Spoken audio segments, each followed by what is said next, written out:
नमस्ते मित्रों, जय सिया राम, जय बाबा की। मैं पवन कुमार चतुर्वेदी आप सभी मित्रों का चैनल पर हार्दिक स्वागत करता हूं। मित्रों, पूज्य गुरुदेव बाबा नीम करौली जी अपने सभी भक्तों को केवल और केवल ईश्वर की संतान मानते थे। बाबा ऊंच नीच, कुल धर्म, जाति पाति, पाखंड और आडंबर से दूर रहते हुए अपने और भक्त के बीच में सिर्फ एक ही नाता बनाते थे और वो नाता था भक्ति का।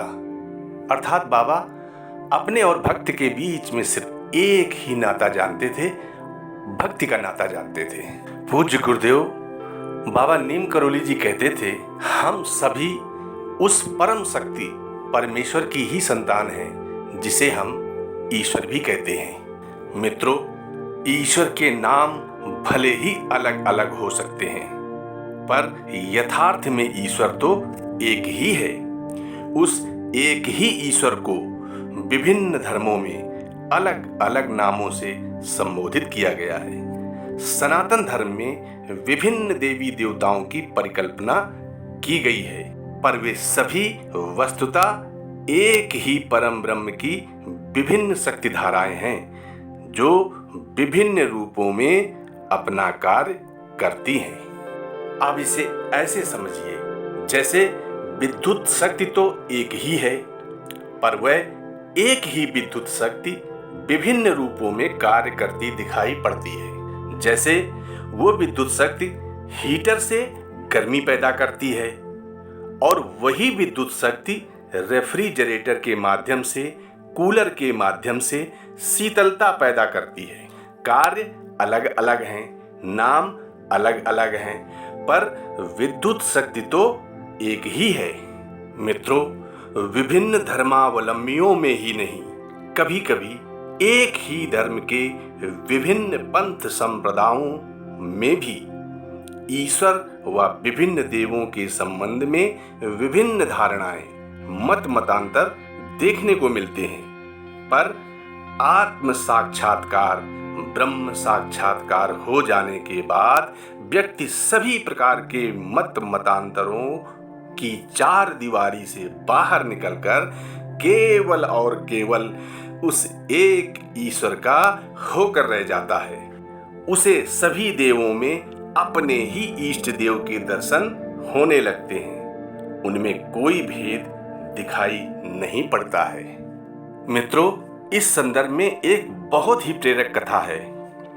महाराष्ट्र के संत नरहरि, जो कि पेशे से सुनार थे, शिव जी के परम भक्त थे।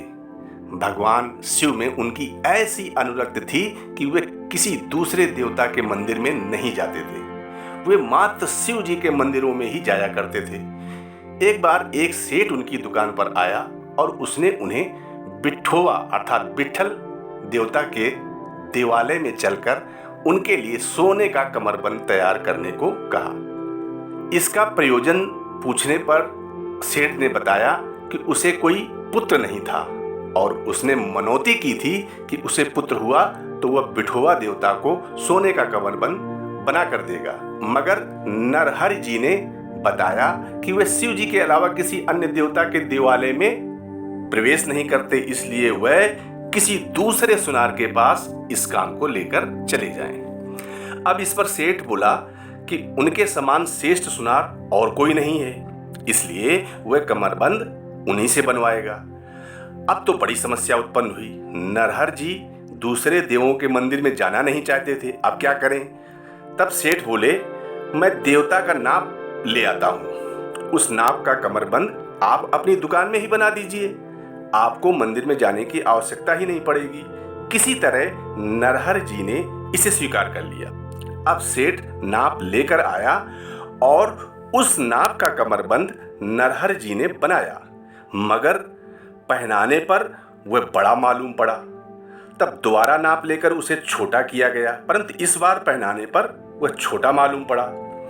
इस प्रकार सेठ 3-4 बार नाप लेकर आता जाता रहा और उस नाप से बना कमरबंद कभी बड़ा तो कभी छोटा होता चला गया।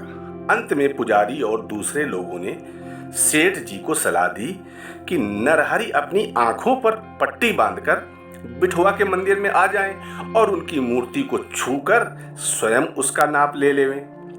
नरहरि इसके लिए भी बड़ी मुश्किल से तैयार हुए। जब वे मंदिर में आंखों पर पट्टी बांधकर नाप लेने के लिए पहुंचे और उन्होंने मूर्ति का स्पर्श किया तो उन्हें वह मूर्ति शिव जी की मालूम पड़ी। उन्हें मूर्ति के 3 नेत्र, मस्तक पर जटा, कमर में व्याघ्र चर्म, ये सब मालूम पड़े। नरहरि ने सोचा कि उनके साथ मजाक किया गया है और उन्हें वास्तव में शिव जी के देवालय में लाया गया है। तब फिर आंखों पर पट्टी क्यों बांधी? ऐसा सोचकर उन्होंने अपनी आंखों पर बंधी पट्टी हटा ली। मगर ये क्या, वह मूर्ति शिव जी की थी ही नहीं। हो भी कैसे, क्योंकि वह तो बिठवा भगवान का ही मंदिर था। उन्होंने पुनः पट्टी बांध ली और नाप लेने लगे, मगर इस बार उनका हाथ त्रिशूल पर जा पड़ा। मूर्ति के गले पर हाथ फेरा तो वहां सर्प जान पड़ा। उन्होंने सोचा कि बहुत देर तक आंखें ढकी होने के कारण उन्हें धोखा हुआ होगा, भ्रम हुआ होगा, और सच्चाई देखने के लिए उन्होंने फिर से आंखें खोल ली और गौर से देखा तो उन्हें शिव जी की नहीं बल्कि बिठवा भगवान की ही मूर्ति दिखाई दी। पर इस बार बिठवा भगवान की मूर्ति भी पहले से अलग भाव मुद्रा में दिखाई पड़ी। बिठवा भगवान इस बार बैठे हुए नहीं बल्कि ईंट पर खड़े हुए दिखाई दिए। उनके शीश पर मुकुट, कानों में कुंडल, कंठ में कौस्तुभ मणि आदि शोभायमान थी और ऐसा जान पड़ रहा था मानो बिठवा प्रमुदित होकर नरहरि को देखते हुए मुस्कुरा रहे हो, कुछ कहना चाह रहे हो।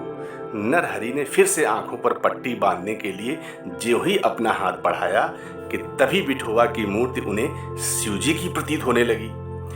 वह मूर्ति की ओर ज्यों-ज्यों देखते त्यों-त्यों वह कभी बिठवा की तो कभी शिव जी के रूप में दिखाई पड़ती। उन्हें समझ में आ गया कि मेरे प्रभु मेरे अज्ञान को दूर करने के लिए ही खेल खेल रहे हैं। उन्हें जब महसूस हुआ कि दोनों देवता एक ही हैं, उनमें कोई भेद नहीं है, वे व्यर्थ ही अब तक उनमें भेद मानते आ रहे थे, वे प्रसन्नता के मारे चिल्ला उठे, हे देवादिदेव, हे समस्त विश्व के स्वामी, मैं आपकी शरण में हूँ, मुझे क्षमा करें प्रभु। आपने अपनी प्रसन्न मुद्रा से, अपनी करुणा से, अपनी कृपा से मेरे मन का अज्ञान और अंधकार दूर कर दिया है। अब मैं सभी देवों में आपके दर्शन करूंगा। अब मैं बिठवा भगवान की भी पूजा अर्चना किया करूंगा। उनके मुख से ये सुनते ही वहां उपस्थित जन समूह ने उनका जय जयकार किया। और इसलिए मित्रों, ईश्वर तो है केवल एक, उनके हैं सिर्फ नाम अनेक। मित्रों, आज का विशेषांक कैसा लगा कमेंट करके अवश्य बताएं। नमस्ते मित्रों, जय सिया राम, जय बाबा की।